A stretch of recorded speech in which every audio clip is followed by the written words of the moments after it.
Assalamualaikum dan salam Sarawakku sayang, bersama saya Hafizah Munirah Mahrab. Tumpuan berita, seramai 408 orang graduan Universiti Teknologi Swinburne Kampus Sarawak menerima ijazah masing-masing dalam majlis Convocation siri ke-21 di sebuah hotel di Kuching pada Jumaat. Hadir menyempurnakan penyerahan scroll kepada graduan tersebut adalah Premier Sarawak Datuk Patinggi Tan Sri Dr. Abang Abdul Rahman Zohari Tun Datuk Abang Openg. Kesemua graduan yang menerima ijazah masing-masing itu terdiri dari negara Malaysia, Mesir, India, Indonesia dan Sri Lanka. Untuk rekod, majlis graduasi kali ini diadakan secara fizikal selepas kali terakhir diadakan pada Oktober 2019 sebelum negara dilanda wabak COVID-19. Berita seterusnya, Jawatankuasa Pengurusan Bencana Negeri Sarawak JPBNS telah mengeluarkan prosedur operasi standard SOP bagi kemasukan pengembara Brunei Darussalam ke Malaysia berkuat kuasa 1 April ini. Menteri Pengangkutan Sarawak Datuk Seri Lee Kim Shin berkata, bagi setiap pengembara atau warga negara Brunei Darussalam perlu menjalani ujian RTK di sempadan Brunei Malaysia dengan kos ditanggung oleh mereka. We also looking into conducting this RTK antigen test. It will be outsourced, to be done by a private health service provider. That's why today we have 3 health service providers come and look. Medical, MCMC, Gribbles, so they look at the site, and today they will come up with their proposal on the amount to be charged for this saliva test. Beliau berkata demikian semasa ditemui selepas mengadakan lawatan di ICQS Sungai Tujuh Miri. Dalam pada itu, Datuk Seri Lee memberitahu bagi rakyat Malaysia yang berasal dari Miri yang didapati positif COVID-19, mereka akan dibenarkan menjalani kuarantin di rumah. Sementara itu, bagi pengembara luar negara yang didapati positif, mereka akan dihantar ke PKRC swasta iaitu di Eastwood Valley Golf and Country Club dan sebuah hotel di Miri. Manakala bagi pengembara dari Brunei Darussalam yang didapati positif, mereka diminta patah balik ke Brunei. Those who are positive for Sarawakian, they will under category 1 or 2, then they are go back under home quarantine. The medical, the health officials will be here. They will enter into my Jatra and go home quarantine, and they'll be monitored by the health. Home quarantine in Miri. Ya, Miri lah. Kalau dia ada rumah Miri, ya home quarantine. Post-rakin dari sini. Dan untuk foreigner, orang daripada luar, jadi mereka kena pergi kuarantin di private PKRC, iaitu misalnya di hotel. Sekarang ada 2 cadangan, satu di Eastwood, satu lagi di sebuah hotel lagi di Miri lah. Untuk foreigners, bermakna non-Bruneian, ada dicadangkan bagi mereka rakyat Brunei. Kalau mereka positif, dia orang boleh patah balik Brunei, di Brunei. Dan sebelum mereka masuk, mereka kena buat PCR test 2 hari sebelum mereka masuk. Berikut pula, Timbalan Menteri Kesihatan Malaysia II, Datuk Aaron Agodagang mengadakan lawatan ke tapak projek klinik kesihatan Julau Baharu pada Khamis. Sebelum itu, beliau diberi taklimat mengenai projek pembinaan baharu bangunan klinik kesihatan Julau jenis 4 dengan kuarter serta pejabat kesihatan daerah di Pejabat Daerah Julau. Turut mengiringi rombongan beliau adalah Timbalan Setiausaha Bahagian Pembangunan Kementerian Kesihatan Malaysia KKM Muhammad Rashidi Yahaya, Ketua Penolong Setiausaha Bahagian Pembangunan KKM Fahizul Haris dan Pengarah Hospital Sarike Dr. Teh Siu Chang. Selepas itu, beliau yang juga ahli Parlimen Kanawit mengadakan lawatan ke Klinik Pergigian Bintangor. Laporan seterusnya, Jabatan Bekalan Air Luar Bandar Jebab sedang melaksanakan 2 projek rakyat bagi membekalkan bekalan air bersih dan terawat kepada penduduk di daerah lawas khususnya di Merapuk. Timbalan Menteri Utiliti dan Telekomunikasi Utiliti Datuk Dr. Abdul Rahman Junaidi berkata, 2 projek itu dijangka siap pada tahun ini yang akan memberi manfaat kepada kampung-kampung dan rumah-rumah panjang di sekitar Merapuk. Projek-projek yang dilaksanakan ini merupakan inisiatif Kerajaan Sarawak bagi memastikan penduduk di daerah lawas dapat menikmati bekalan air bersih dan terawat, khususnya penduduk di sekitar kawasan Marapok.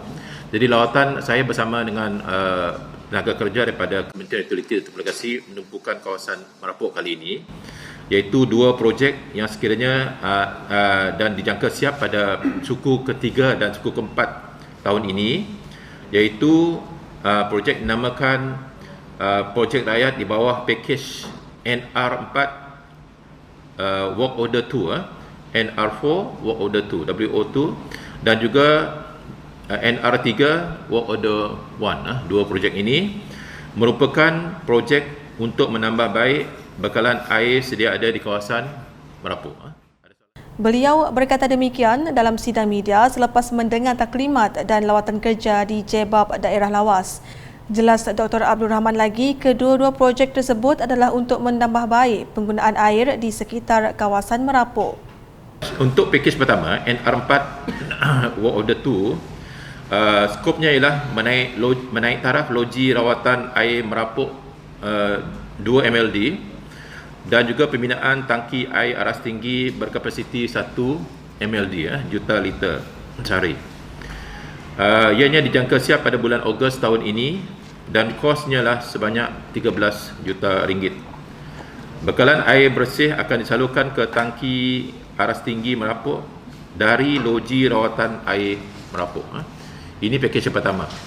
Pakej yang kedua ialah NR3, NR maksudnya Northern Region, NR3 Work Order 1, iaitu pemasangan saluran paip baharu, pembinaan stesen pam pengalak di Simpang Ulu Marapok, pembinaan tangki aras tinggi baharu berkapasiti 1.5 juta liter di Ulu Marapok, dan pembinaan ini dijangka siap sama pada bulan Oktober tahun ini dan kosnya adalah 14 juta ringgit.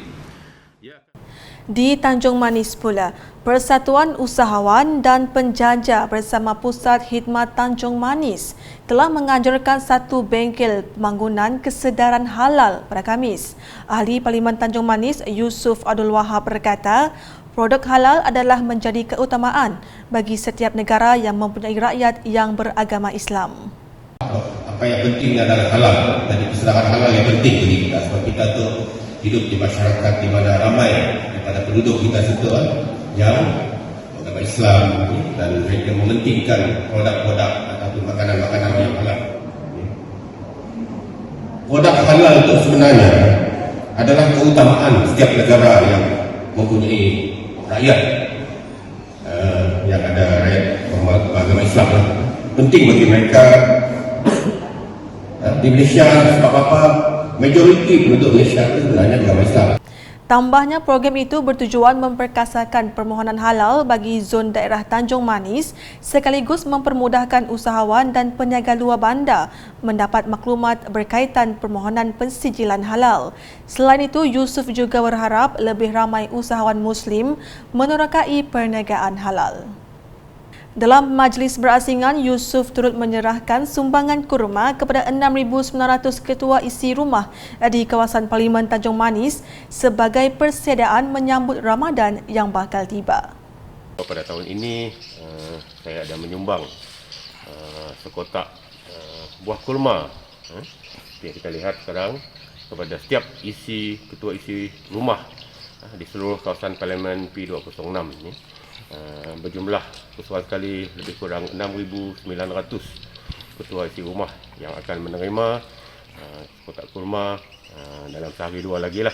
Ini adalah sebagai ingatan saya kepada semua umat Islam di seluruh kawasan P206 Tanjung Manis berkenaan kita akan menyambut bulan Ramadan Al-Mubarak tidak lama lagi. Jadi di kesempatan ini saya ingin mengucapkan selamat menyambut bulan Ramadan dan selamat berpuasa, selamat kita mengerjakan amal ibadah di bulan puasa. Semoga puasa kita diterima oleh Allah Subhanahu Wa Taala. Berita berikutnya, Kementerian Pertanian dan Industri Makanan MAFI mengadakan majlis launchian talk Menteri Pertanian dan Industri Makanan Datuk Seri Dr. Ronald Kendi bersama pemain industri di negeri Sarawak. Mafi dalam kenyataan pada Khamis berkata majlis itu bertujuan memperkukuhkan agenda sekuriti makanan negara menerusi idea, pandangan serta cadangan para pemain industri dalam memacu hala tuju sektor agro makanan khususnya berkaitan sekuriti makanan supaya seiring dengan keperluan semasa. Ia juga bagi membantu para pemain industri di Sarawak untuk bangkit semula setelah berhadapan dengan pandemik COVID-19 yang banyak memberi kesan kepada industri makanan khususnya. Program tersebut melibatkan Datuk Seri Ronald Kendi selaku panel sesi dialog dan turut disertai Timbalan Menteri Satu Mafi, Datuk Seri Ahmad Hamzah dan Timbalan Menteri Pemodenan Pertanian dan Pembangunan Wilayah Sarawak, McLean Elias Martin Ben. Selain itu, program itu melibatkan pemain industri dalam sektor agro makanan meliputi subsektor perikanan, tanaman, ternakan dan keseluruhan rantaian agro makanan termasuk jabatan dan agensi lain yang berkepentingan dalam sektor agro makanan. Pemilihan tema pemodenan dan produktiviti menjamin sekuriti makanan adalah selaras dengan penekanan melalui pelaksanaan dasar agro makanan negara DAN 2.0 2021-2030. Sekian edisi malam bersama saya Hafizah Munirah. Berita lebih lanjut boleh didapati di semua platform media sosial UKAS termasuk portal ukas.sarawak.gov.my dan UKAS Channel di YouTube. Terus patuhi SOP dan pastikan anda mengambil dos vaksin penggalak bagi meningkatkan imuniti badan. Salam UKAS.